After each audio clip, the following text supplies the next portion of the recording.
This is how you share your games. You're breathtaking. What's wrong with you? What up, guys? Welcome back to the channel, and today we're going to be talking about some E3 2020 news and information, and specifically going over the news that Sony will not be attending E3 for their second year in a row. This has some huge implications, and we're going to talk about it in this video. With the Xbox Series X and the PS5 releasing in holiday 2020, you would think that Sony would be focusing more on trying to bring as much promotion and marketing to their newest console as much as possible before the release, but it seems like they're doing the exact opposite. Now, you could argue that Sony is bigger than E3 and they don't really need that promotion to release their console and to showcase their games. They could easily do it at the PlayStation Experience, but the fact of the matter is they've been a staple of E3 for years, and when they skipped out last year and they announced just now that they're skipping out again, it kind of makes me sad. E3 is a time of the year where all gamers get together and the industry leaders showcase all of their new products, and the fact that Sony's not going to be doing that this year at the E3 event is disappointing, to say the least. Now, most are arguing that E3 is kind of a thing of the past, and these game developers and publishers can basically afford to rent out their own space to have community members and, you know, fans go there, play their games, look at their showcase, and not have to spend an exorbitant amount of money to actually get their games on the E3 floor. Now, it could be that Sony is adopting the Nintendo Direct style of, you know, marketing and promotion, which I would actually prefer that personally, because it kind of gets to the point and it, you know, leaves out all the cringe. But the fact of the matter is Sony has always done really good press conferences, and it just makes me sad that we're not going to see that at E3 anymore. Obviously, PlayStation Experience is going to be happening, and we're going to get the full reveal of the PS5 at another big press event, and I'm sure they're going to be announcing that they have an announcement for the PlayStation 5 announcement very soon. We could probably expect that within the first 2 weeks of February, so it's coming up. The PlayStation 5 is going to be revealed very soon, about a month away. And with PlayStation skipping out of E3, they're obviously going to have a presence of some sort this year with the PS5 announcement, but it really just leaves up Xbox. Like, Xbox is going to have their press conference as always, and they're probably going to crush it again, because I have a feeling this year is going to be really good for Xbox. I think if they announce some really good titles coming up for the Series X and really hit that hard, I have a feeling that they could be in a really good spot to position themselves as the front runner ahead of the next gen consoles. So with PlayStation not going to be at E3, what really is there to look forward to besides the Microsoft press briefing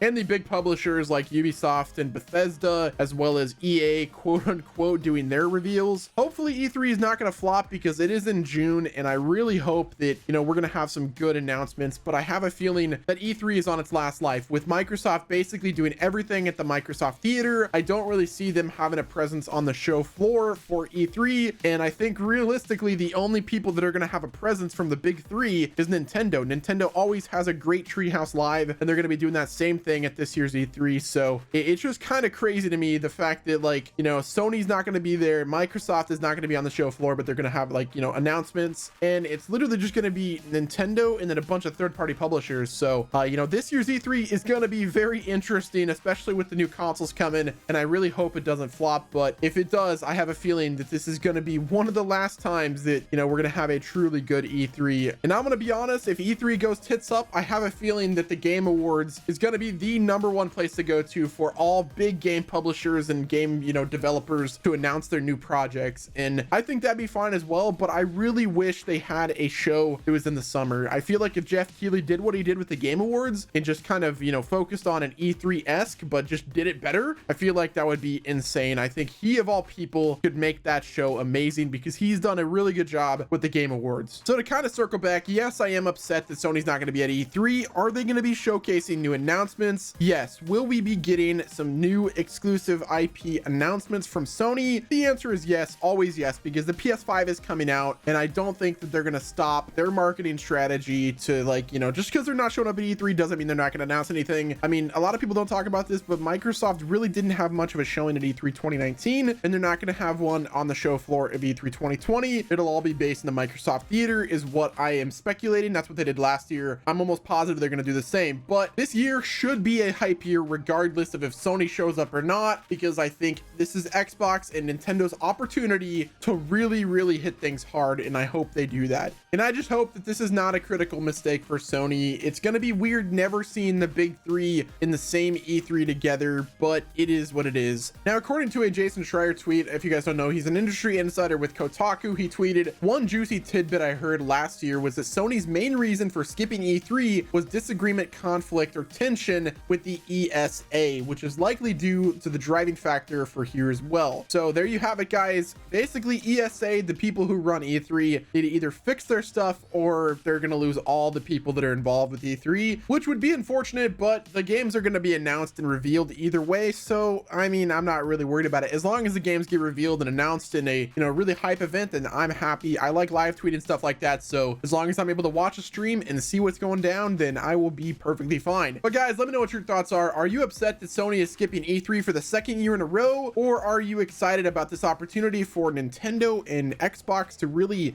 showcase and shine themselves for this year? Or do you think Sony's going to be perfectly fine with their own E3 showcase that has nothing to do with E3? Let me know what your thoughts are. Do me a favor, guys, hit the like button, subscribe to the channel with your notifications on, and until next time, it's been Wes, and I will talk to you guys on the next video. Oh, thank you.